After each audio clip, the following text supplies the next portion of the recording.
tinggal kita jelaskan tentang masalah menuntut ilmu. Ya. Menuntut ilmu ini saya kasih gambaran ringkasnya saja, ya, karena ini sudah sering dibahas teman-teman sekalian. Namun kita perlu ketahui, kalau menuntut ilmu, bagian daripada kalau antum bisa hadir seperti ini, berarti Allah sedang inginkan kebaikan buat kita. Tidak ada orang yang duduk di majelis ilmu itu kemudian sengsara, nggak ada. Dia cuma duduk, dia cuma dengarin aja. Berarti Allah ingin kebaikan buat dia. Bukan cuma itu.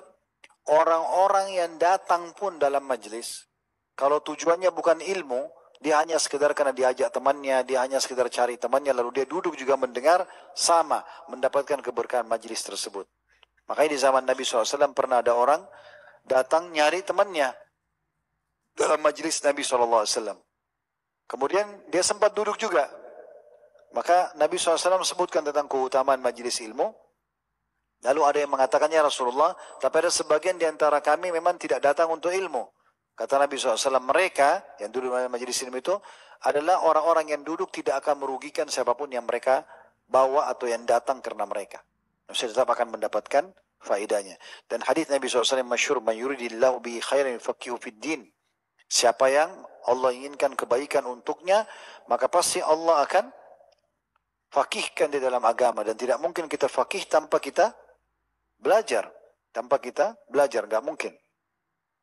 Begitu juga dengan luar biasanya, ya, hadis-hadis Nabi SAW cukup banyak, ya, tentang masalah orang-orang yang mengajar kebaikan, itu akan dimohon ampunkan untuknya semua yang di langit, semua yang di bumi, bahkan semut di lubangnya, bahkan juga ikan-ikan besar di lautan. Ya. Semua itu akan didapatkan oleh para penuntut ilmu. Dan sebagian ulama menitik belakang mengatakan, ketahuilah, pena yang dipakai untuk menulis, tinta pena yang dipakai menulis oleh para ulama, lebih afdal daripada darahnya para syuhada. Lebih afdal daripada darahnya para syuhada. Kenapa? Karena seorang alim bisa memotivasi 1000 orang untuk mati syahid. Bisa membuat 1000 orang miskin yang sabar dengan ilmunya. Tapi belum tentu orang yang mati syahid bisa menyelamatkan semua orang-orang ini, gitu kan? Ya seperti itu. Dan sekian banyak, ya, faedah-faedah daripada menuntut ilmu itu sendiri. Mungkin tidak bisa kita sebutkan semua, tapi intinya teman-teman sekalian, jangan pernah lowongkan hari kecuali dengan ilmu, karena dengan ilmu ini kita pasti akan mulia dunia dan mulia akhirat. Saya tutup di poin ini dengan kejadian Abu Yusuf rahimahullah, seorang murid Abu Hanifah. Beliau pernah dipanggil oleh khalifah di masanya dia untuk makan. Makanan ini kebetulan makan kerajaan. Kacang-kacangan sama adonan gandum dicampur dengan kismis, dengan macam-macam gitu ya. Dan ini makanan mahal, cuma raja-raja saja yang makan. Subhanallah, Abu Yusuf dipanggil, kalau dia sudah jadi ulama besar muslimin, ya. Dan dia hidup di masanya Imam Syafi'i dan Imam Ahmad, sampai terkenal murid-muridnya nyebar di mana-mana. Kemudian dia dipanggil oleh khalifah, dia duduk di sebelah singgasananya. Pada saat dihidangkan makanan yang mewah tadi, Abu Yusuf lalu tiba-tiba tersenyum. Sambil melihat singgasananya raja, dia lihat raja di sebelahnya, dia lihat juga makanan yang mewah ini. Kata khalifah, kenapa Anda tersenyum?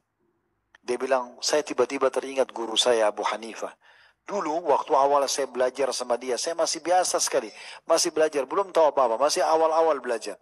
Maka Abu Hanifah melihat keseriusan saya dalam belajar, maka dia mengatakan, wahai Abu Yusuf, sabarlah.